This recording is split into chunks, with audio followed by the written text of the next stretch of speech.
조금 전 블랙박스에서 보셨던 그 남편의 시신으로 추정이 되는 유해가 발견됐습니다. 그런데 그 유해가 발견된 장소가 정말이지 충격적입니다. 이 소식은 저희 이지훈 기자가 취재했습니다.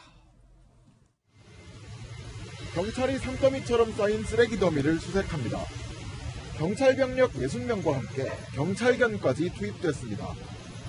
고유정이 살해한 전 남편의 것으로 추정되는 뼈조각 일부가 지난 5일 인천에서 발견됐습니다.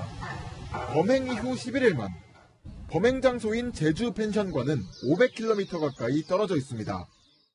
뼈로 추정되는 물체입니다. 수습한 게. 나는 박스 한 300일 정도.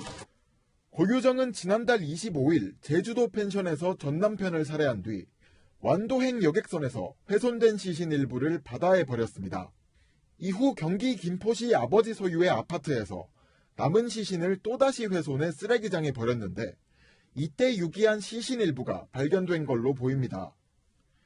경찰은 범행 현장인 제주 펜션에서도 피해자의 것으로 보이는 머리카락을 찾아 유전자 검사를 진행하고 있습니다. 피해자 유가족은 하루라도 빨리 시신을 수습해 장례라도 치르고 싶다고 호소했습니다. 채널A 뉴스 이지훈입니다. 이지훈 기자의 리포트에 나왔듯이 고유정이 여기저기에 시신을 유기하고 다녔다. 그리고 지금 발견된 아마 남편의 시신일 가능성이 매우 큰 상황인데 쓰레기장에 버렸고 그 쓰레기장이 배달이 된 재활용 업체 소각장 직전에서 남편의 유해가 발견이 된 겁니다. 제주경찰청의 강력계장 양수진 계장의 이야기도 한번 들어보시죠. 이 소각할 때 가열이 되기 때문에 그 당시에 어떤 DNA나 이런 부분도 어떤 파괴될 우려가 있어서 지금은 좀 나올 수 있다라는 걸 단정할 수 없고. 변환봉 변호사님, 지금 시신의 시신일 것으로 강력히 지금 현재는 추정이 되고 있는데 유해 일부가 발견된 곳이 바로 이곳입니다. 경찰이 수색을 해서 찾아냈고 이제 소각 업체에서도 발견을 해서 경찰과 함께 확인하고 있는 모습인데 정말로 경악스러워요. 고유정 씨가 처음에는 범행 일처에 대해서 함구를 하고 이야기를 하지 않으면서 수사에 상당히 좀 어려움이 있었습니다. 동기라든가 살해 방법이라든가 살해 후 시체를 어떻게 처리했는지에 대해서 전 얘기를 하지 않았었습니다. 그래서 이제 경찰이 그동안의 행적을 떠듬떠듬 더듬으면서 혹시 어디 바다에 유기했던 것은 아닌지 어디에 유기했던 것인지를 상당히 좀 CCTV 분석을 통해서 확인해왔던 것 같습니다. 그리고 이제 고유정 씨의 행적을 다 찾아보면서 이제 김포 그 부친의 자택 인근의 영상을 보고 분리수거라는 상권을 보면서 이것이 일반 쓰레기가 좀 다른 것 같다. 아마도 그 안에 시신이 있지 않겠느냐라고 좀 수사를 계속했던 것 같습니다. 그리고 김포에서 버려진 쓰레기는 인천 소각장에서 세운다는 것을 알고 그 인근에서 이제 경찰 동원해서 혹시 뭐 사체 일부라도 발견되는 것이 아니냐 해서 했었던 것 같습니다. 근데 이제 소각장에서 이제 쓰레기를 태울 때 500에서 600도 정도 열로 가열해서 태우기 때문에 정상적인 이제 뭐 동물 사체라든가 사람의 신체 같은 경우도 거의 흔적도 없이 사라지게 됩니다. 거의 화장한 형식처럼. 그렇기 때문에 뭐 이제 사체 일부를 발견했었지만 거기서 워낙 고온으로 인해서 조직 같은 것이 모두 파괴됐기 때문에 과연 이 DNA 감식을 통해서 이것이 피해자의 것인지를 살펴본 데 있어서 상당히 좀 과학기술의 한계가 있는 것으로 보여집니다. 그렇군요. 이뿐만이 아닙니다. 고유정이 마트에서 범행 도구와 세정제들을 구입하는 CCTV 영상도 확보가 됐는데 경악스러운 건 범행 도구와 세정제를 사면서 포인트 적립까지 했다는 겁니다. CCTV 영상 함께 보시죠. 분홍 치마의 고유정이 여러 가지 물건을 마트에서 구입합니다. 저 중에는 범행 도구로 쓰였던 연장도 있고요. 그리고 지금 보시는 것처럼 강력한 세정제도 다수 구매를 한 사실이 CCTV에 확인이 됩니다. 고유정이 범행 도구와 세정제 등을 다 구입한 후에 지금 물건을 카트에 싣고 있죠. 우유와 다른 물건들도 함께 구매를 합니다. 자, 계산원이 지금 분주하게 물건을 많이 구매했기 때문에 전산을 찍고 지금 보시는 것처럼 쓰레기 봉투죠.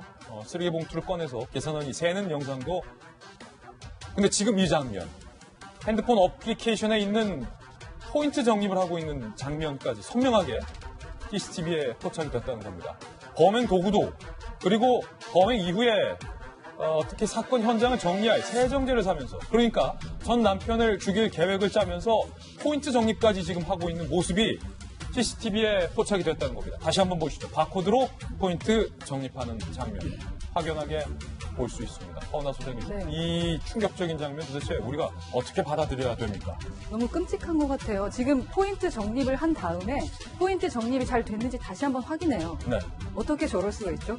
기본적으로 약간의 떨림이라도 있다라던가 무언가의 그 두려움이 있다면 주변을 한 번쯤은 살펴보게 되죠. 아니면 망설임이나 후회 뭐 이런 게 하나도 없다. 이걸 해야 되나 말아야 되나 이런 생각도 들 거고 주변을 둘러보게 될 겁니다. 그리고요.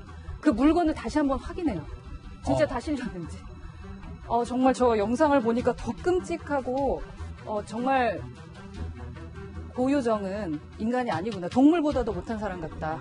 라는 생각이 드는 정말 무서운 장면 같습니다. 예, 박용진 의원님 지금 보시는 것처럼 고유정이 시종일관 치밀하게 준비했던 것뿐만 아니라 이 말은 또 어떤 의미냐면 여유가 넘쳐 보인다라는 것으로도 풀이가 되는 것 같아요.